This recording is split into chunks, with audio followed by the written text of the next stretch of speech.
for diplomacy, but they often interrupt it with spectacle. Russia's claim that Ukraine attempted a drone strike on Vladimir Putin's residence arrived at a moment when negotiations, however tentative, were again being discussed in serious terms.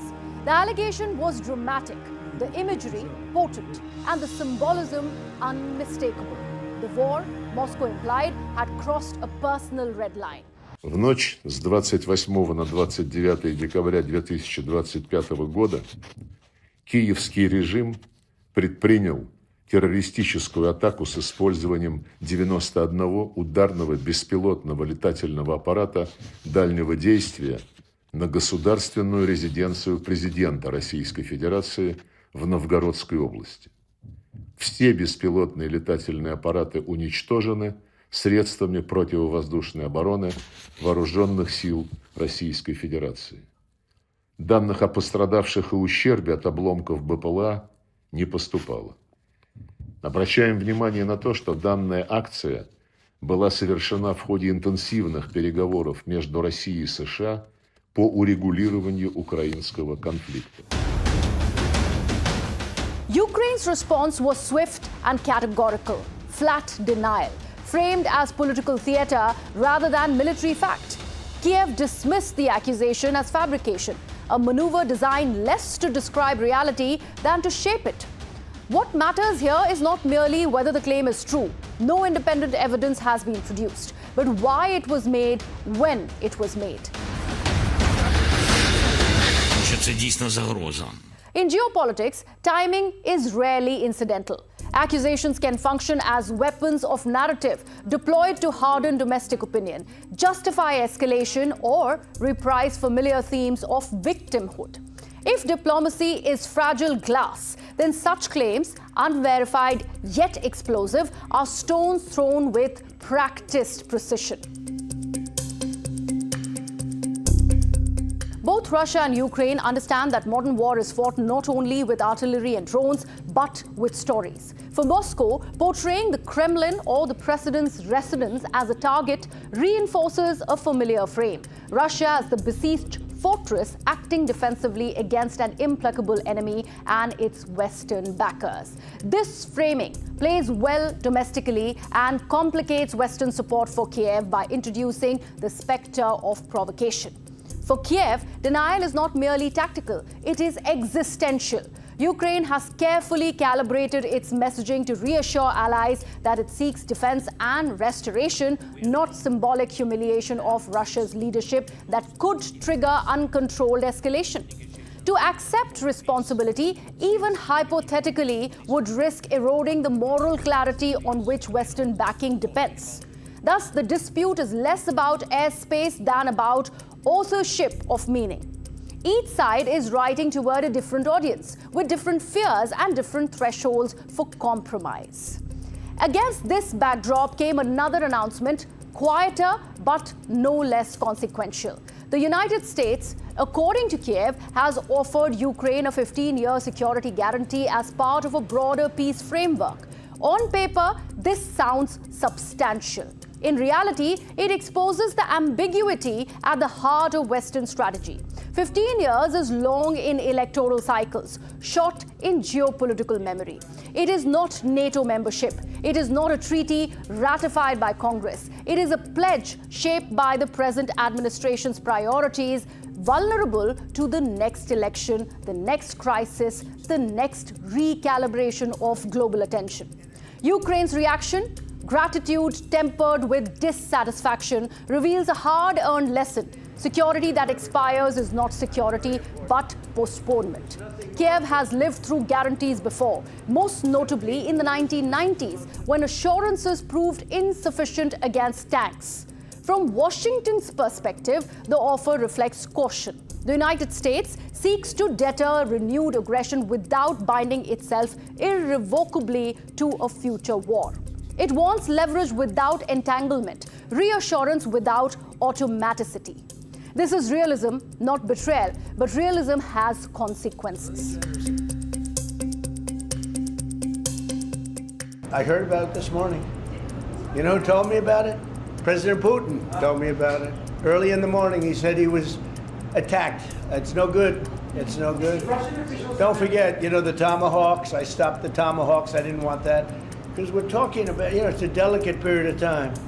This is not the right time. It's one thing to be offensive, because they're offensive. It's another thing to attack his house.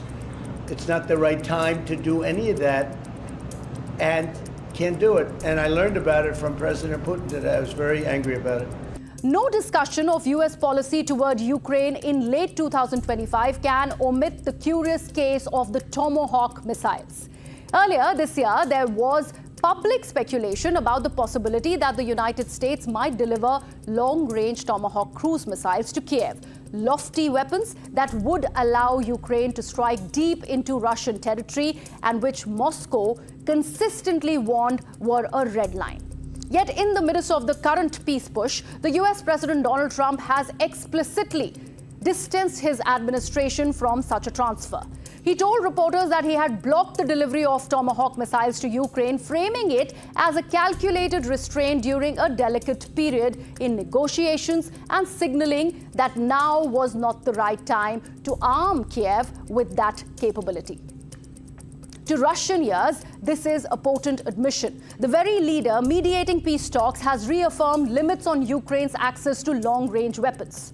To Ukrainian eyes, it is a reminder that US support, especially for offensive capabilities, is conditional, calibrated not just to Kiev's needs, but to Washington's assessment of risk, escalation, and electoral politics. What this quip by the US president means for Ukraine is stark. Security support is being defined not only by Kiev's strategic imperatives, but by Washington's perception of political opportunity and diplomatic risk.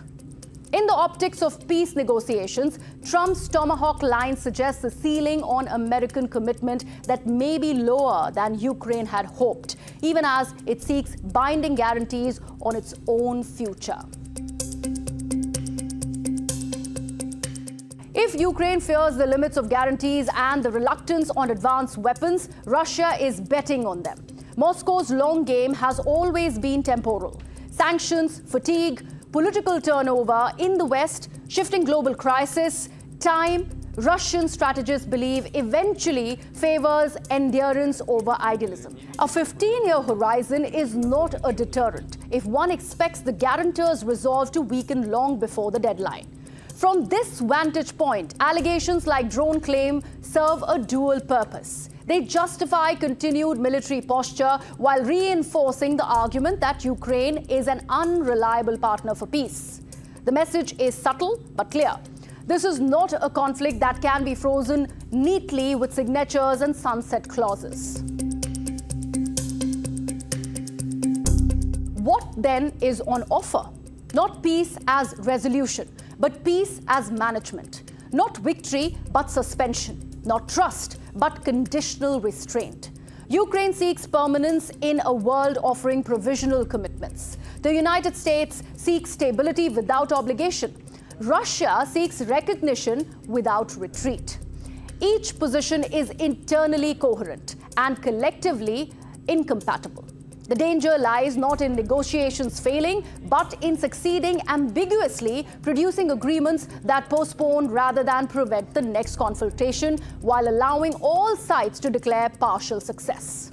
The danger lies not in negotiations failing, but in succeeding ambiguously, producing agreements that postpone rather than prevent the next confrontation, while allowing all sides to declare partial success. The alleged drone strike, the Tomahawk restraint, and the promised guarantees are not separate stories. They are mirrors. One reveals how easily diplomacy can be derailed by narrative escalation. Another reflects the strategic limits of external support shaped by political calculation. A third reveals how difficult it is to build lasting security on political promises alone. Together, they underscore a sobering truth. The war is no longer only about territory or sovereignty. It is about credibility, who can promise what, for how long, and at what cost.